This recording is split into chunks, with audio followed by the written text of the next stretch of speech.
안녕하세요. CNTV입니다. 드디어 세계 최초 국립공원 옐로스톤을 소개할 수 있게 되어 기쁘게 생각합니다. 그동안 CN드림 신문을 통해서 수차례 소개했으나 좀 더 많은 분들이 볼 수 있도록 이번엔 유튜브 영상으로 만들었어요. 개인적으로 2001년에 첫 방문을 했고요. 지금까지 총 3번을 방문하면서 얻은 자료와 정보를 바탕으로 정리했어요. 여기에 내용대로만 따라가시면 인생에 깊이 간직될 영원한 추억을 만드실 겁니다. 캘거리에서 자동차로 850km만 가면 만날 수 있는 곳이고 세계적인 관광 명소이므로 올여름 꼭 방문해 보세요. 1872년 3월 1일 미국 최초이자 세계 최초의 국립공원으로 지정된 이곳은요. 미국 내 국립공원 중 가장 독특한 볼거리를 제공하는 곳으로 유명하고요. 요세미티, 그랜드 캐년과 더불어 미국 3대 국립공원으로 알려져 있죠. 한쪽 편엔 솟구치는 간헐천과 펄펄 끓는 온천수가 있는가 하면 다른 곳에선 수정처럼 맑은 호수와 굉음을 내며 엄청난 수량을 흘러내보내는 폭포도 감상할 수 있는 등 대조적인 자연공간이 한 공간에 모두 모여 있어요. 또한 이곳에는 다양한 종류의 온천이 1만여 개나 있고요. 여름철에도 눈을 머금고 있는 1만 피트 이상의 산봉우리들이 45개나 있죠. 가장 오래된 국립공원이자 전 세계에서 가장 으뜸가는 야생동물 보호 구역으로도 손꼽히는 탓에 이곳에는 다양한 종류의 포유동물, 어류, 조류 등이 자유롭게 서식하고 있죠. 특히 산 정상에 위치한 평야에서 여유롭게 거니는 수백 마리의 버팔로 떼는 장관이고요. 탄성을 자아나게 만들죠. 이곳 국립공원은 세 개주가 만나는 접경에 위치해 있는데요. 그리고 아브라수카, 그리고 티톤, 갈라틴, 베어투스, 그리고 스노위 마운틴 등이 국립공원 주변을 병풍처럼 감싸고 있어 더욱 웅장함을 느낄 수 있습니다. 그럼 지금부터 주요 관광 코스를 소개할게요. 공원은 다른 곳들하고 좀 다른 특징이 있는데요. 공원 내는 이제 원형 순환도로가 있다는 거, 그리고 한 바퀴 도는데 260km가 소요되는 거대한 면적이에요. 계획을 잘못 짜서 자체 2바퀴를 돌면요 시간도 낭비되고 일정에 쫓겨 나머지를 다 못 보고 올 수도 있어요. 그래서 순환도로는 딱 한 바퀴만 돌면서 제대로 순차적으로 봐야 합니다. 캠핑장, 랏지 이런 숙소 예약 사이트는 설명란에 달아둘게요. 주요 관광지 위치는 공원 입구에서 나눠주는 지도나 인터넷 자료를 참조하면 되고요. 관광 코스는 현지 4일 일정으로 짰어요. 그래서 캘거리 출발 기준으로 자동차로 그래서 오고 가는데 하루하루에서 이틀, 현지에서 4일 이렇게 해서 5박 6일 코스로 하면 됩니다. 여행 첫날 맘모스 핫스프링스 지역 전날 공원 밖에 북서쪽에 있는 공원 입구 쪽에서 숙박을 하고 공원에는 아침 7, 9시경 도착해서 맘모스 핫스프링 지역을 기점으로 해서 관광을 시작합니다. 맘모스는 수만 년 전에 화산 폭발로 인해 만들어진 희귀하게 생긴 바위들과 그 주변에 작은 호수처럼 생긴 온천 속에서 뜨거운 물이 계속 끓어넘치고 있는 모습이 정말 장관인데요. 이곳에 맘모스 핫스프링스 호텔과 얼브라이트 비지터 센터도 있으니 들러보세요. 다양한 종류의 온천이 모여있는 메머드 온천 지역에서 가장 중심이 되는 장소고요. 이곳은 1930년대만 해도 아름다운 색상을 자랑하며 활발한 온천수를 뿜어댔으나 1992년부터 온천수가 마르기 시작해서요. 지금은 딱딱하게 굳은 회색빛 석회암 계단의 흔적만 남아있는데요. 황량한 메인 테라스 가운데서도 활발한 활동을 보이고 있는 가장 그래도 볼만한 곳이기도 한 카나리 스프링스는 계단식 석회층을 따라 뜨거운 온천수가 흘러내려 진풍경을 연출합니다. 이곳에 산책로가 잘 닦여 있으니까 전체를 둘러보기에도 편리하고요. 평평한 대지 위에 우뚝 서 있는 11m 높이의 리버티 캡이라고 불리는 바위가 있어요. 이 이름의 유래는 1871년 하이덴 서베이라는 사람에 의해 붙여졌는데요. 바위의 생김새가 프랑스 혁명 때 쓰던 끝이 뾰족한 니트 모자와 닮았기 때문이라고 하네요. 한때는 메머드 지역 중에서 가장 화려했던 곳으로 불리던 전성기가 있었지만 지금은 좀 쇠퇴해버린 지 오래죠. 그렇지만 드라이브 코스가 잘 닦여 있어 편안하게 차 안에 앉아서 둘러볼 수 있어요.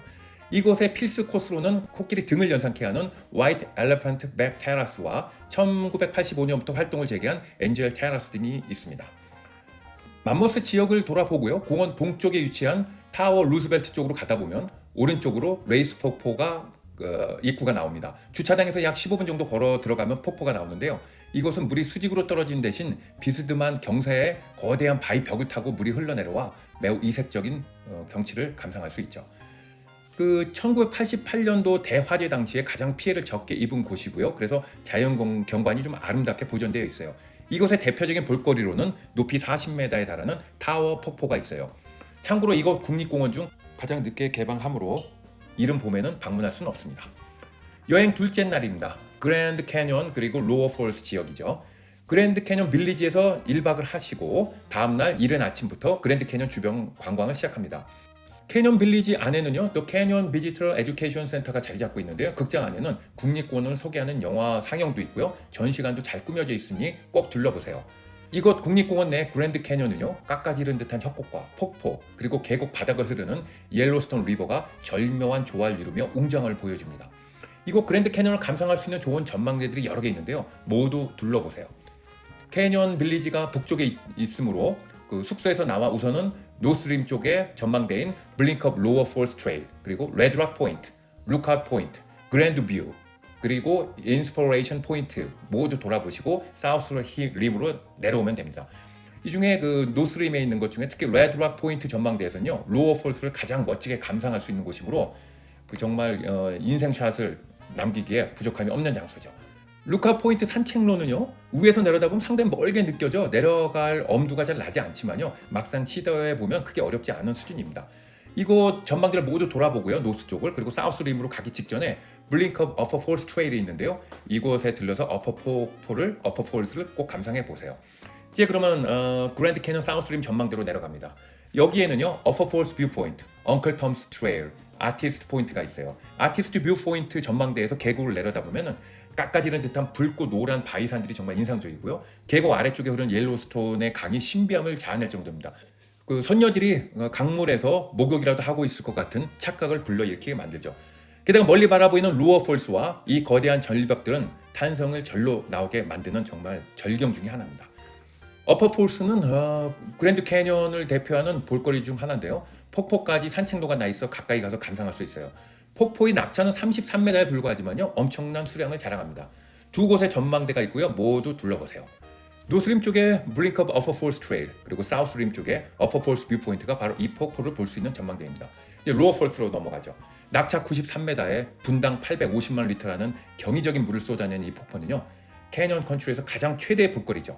블링크업 로어 폴스 트레일은요, 이 거대한 폭포를 바로 눈앞에서 체험할 수 있는 필수 코스입니다. 더운 날씨에 내려갔다 오기엔 제법 체력이 요구되지만 막상 가보면 후회 없는 선택이라는 판단이 드는 것입니다. 아울러 로어 폴스를 또 다른 각도에서 볼 수 있는 등산로가 하나 있는데요. 노스림에 위치한 엉클 톰스 트레일인데 깎아지른 듯한 바위벽에 설치된 계단을 이용해 계곡 아래쪽까지 내려가는 코스인데요. 폭포를 정면으로 바라다 보고 그랜드 캐년을 제대로 감상할 수 있는 최고의 등산로죠. 다만 고소공포증이 있거나 체력이 약한 분들은 도전하지 마세요. 그랜드 캐년 빌리지와 레이크 빌리지 중간쯤에 위치한 머드 볼케이노도 주요 관광 코스 중 하나죠.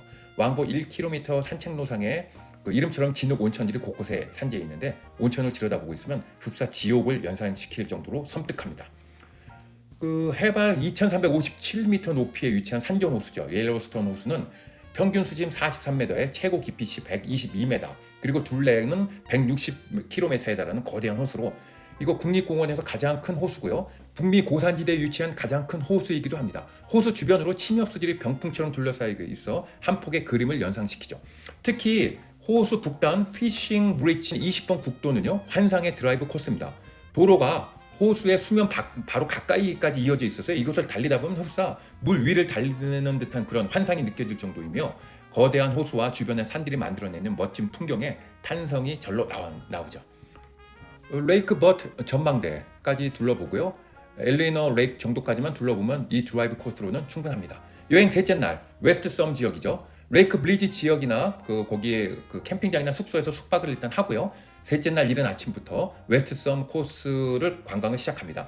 인근 피싱 브릿지에서 샤워장 및 슈퍼마켓이 있으니까 거기서 장도 좀 보고요. 기념품과 박물관 등도 있으니까 꼭 들려보세요. 웨스트 썸 지역 1.2km의 산책로를 따라 약 20여 개의 크고 작은 온천들이 모여 있어요. 그래서 이곳 주변의 옐로스톤 호수의 차가움과 웨스트 썸의 뜨거운 물이 묘한 대조를 이루는 곳이죠. 대표적인 볼거리로는 아비스 풀, 블랙 풀, 피싱 콘 등이 있는데 아비스 풀 이런 것은 청록색에서 에메랄드 그린까지 다양한 색의 변화가 눈길을 끌며 수심이 무려 16m에 달해 이곳 국립공원 내에서 가장 깊은 온천 중 하나입니다. 피싱 콘은 이곳에 펄펄 끓는 온천수로 근처에서 잡은 송어를 넣어서 익혀 먹던 곳으로도 유명합니다. 옐로우스톤 국립공원을 대표하는 가장 유명한 곳이죠. 대략 한두 시간 간격으로 분출이 되고요. 한 번에 약 1분에서 5분 정도 활동을 하고 그 양은 14,000에서 32,000리터에 달하고요.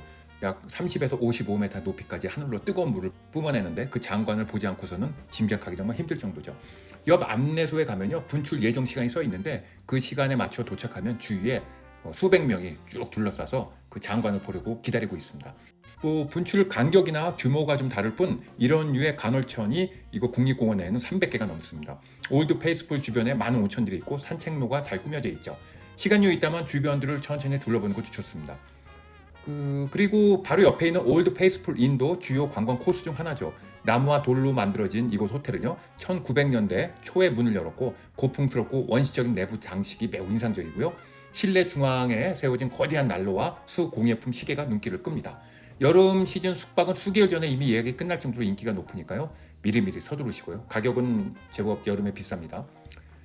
유황 냄새와 뜨거운 열기, 축축한 습기가 느껴지는 이곳은 국립공원의 가장 크다고 알려진 그랜드 프리스마틱 온천입니다. 해발 2220m에 위치해 있고요. 지름이 113m, 깊이가 50m에 달해 얼핏 보면 호수처럼 보일 정도인데요. 짙고 푸른 물과 노란색, 오렌지색의 박테리아 띠가 만나는 환상적인 색채를 보여주는데 산책로가 나와 있으니까요. 이곳 따라 경관을 감상하시면 되겠습니다. 미드웨이 가이저에서 북쪽으로 올라가다 보면 메디슨 캠핑장 바로 못 미쳐 왼쪽 편에 도로 입구가 나오는데요. 파이어홀 캐년에 만들어진 약 3km 정도의 이 짧은 도로는요 아름다운 경치도 경치지만 특히 중간쯤에는 수영이 허가된 시냇물이 있어서 여름철이면 수백 명의 관광객들이 여기서 물놀이 즐기는 모습을 발견할 수 있습니다. 꼭 수영복 준비해 가시고요. 옐로스톤의 아름다운 자연도 즐기고 여기서 휴식도 취해 보세요. 여행 넷째 날입니다. 노리스 가이서 지역이고요. 일단 메디슨 캠핑장에서 또 1박을 하고 다음날 이른 아침부터 노리스 가이서로 갑니다. 형형색색의 아름다운 작은 온천들이 모여있는 곳에 산책로가 있고요. 약 15분 정도면 모두 돌아볼 수 있어요. 아기자기하면서도 아름다운 풍경을 지니고 있는 곳이죠. 비정기적으로 증기를 뿜어내는 간헐천, 그리고 온천, 화산 분지 등이 이곳에 모두 모여 있어요.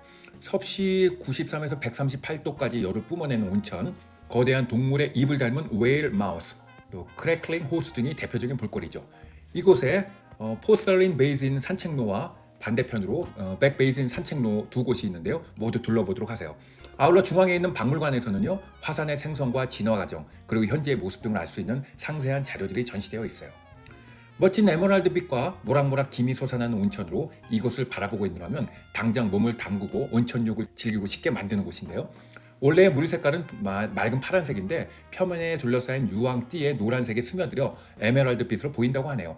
최고 수심은 8m에 달하고요. 남쪽에 위치한 백베이슨 산책로 안에 있습니다. 노리스 가이저에서 나와 북쪽으로 약 2km 정도 가면 오른쪽으로 나오는데요. 국립공원 개척자들과 관리인들에 대한 자료가 전시되어 있는 곳으로 약 150년간의 국립공원을 꾸미고 지켜온 위대한 선구자들의 발자취를 돌아볼 수 있는 곳입니다. 위에 박물관에서 북쪽으로 계속 올라가면 첫 관광 코스였던 맘모스 지역을 만나게 되고 옐로스톤 관광은 여기서 마치게 됩니다. 여기서 나갈 때는 왔던 길 대신에 맘모스 핫스프링스 호텔 바로 뒤편에 위치한 올드 가디너 로드 일방통행 도로를 이용해서 공원 출구로 나가보세요. 공원 개발 초창기에 사용했던 도로인데요. 현재는 대부분의 차들이 메인도로 이용하고 있어서 한적한 곳인데 이곳에는 또 다른 색다른 경치를 감상할 수 있습니다. 길이 좁고 비포장이니까 좀 주의가 요구되고요. 기타 사항으로 넘어가 볼까요? 옐로스톤 국립공원 바로 남쪽에 위치한 그랜드 티톤 국립공원이 있는데요. 울창한 숲과 해발 4,200m의 그랜드 티톤 산 등이 절묘한 조화를 이루는 아름다운 공원으로 미국에서 제작되는 달력의 배경사진으로 가장 많이 사용되는 곳이죠. 공원 내에 잭슨 레이크가 볼만하고요. 옐로스톤 국립공원 입장료만 있으면 이곳은 무료로 입장 가능하고요. 다만 다시 북쪽 집으로 향해야 하고 시간이 별로 없다면 여기는 건너뛰어도 무방합니다. 옐로스톤에서 폭포와 계곡, 온천 말고도 또 하나의 장관이 있는데 바로 버팔로 무리들이죠. 해발 2,500m의 고지대에서 평야가 쫙 펼쳐지면서 수백 마리의 버팔로 떼들이 무리지어 있는 모습은 정말 탄성을 지르게 만들죠. 큰 모습과 느릿느릿 걸어다니는 것을 봐서는 동작이 둔할 것으로 짐작되는데 체중이 900kg에 달하고요. 그런데 이놈들이 시속 50km까지 뛸 수 있답니다. 사람보다 3배나 빠르기 때문에 가까이 가면 절대 안 된다는 경고 문구가 잘 실감이 되진 않아요. 공원 내에 나눠주는 안내문에는요. 매년 곰과 엘크, 버팔로 등을 포함해서 100마리 이상의 야생동물이 교통사고로 죽는다고 설명하면서요. 공원 내에서는 과속을 금지해 줄 것을 신신당부하고 있네요. 끝으로 여행 준비입니다. 공원 내에 캠핑장과 숙박시설 등이 있으니까요. 여름철 가실 분들은 사전 예약 필수고요. 특히 라찌나 이런 데는 6개월 전에 예약하셔야 된다는 거 말씀드렸죠. 캠핑장에는 샤워장이나 전기코드 시설이 없어요. 따로 RV 캠핑장이 아닌 이상. 또 산 정상에 위치해서 한밤중에도 꽤 추운 편이니까 침낭과 따뜻한 옷 잘 준비해 가시고 샤워장은 공원 내 주요 빌리지에 설치되어 있고 돈 내면 됩니다. 이상 공원 소개를 마쳤고요. 올여름 가족이나 친구들과 옐로스톤을 방문해 보시면 어떨까요? 감사합니다.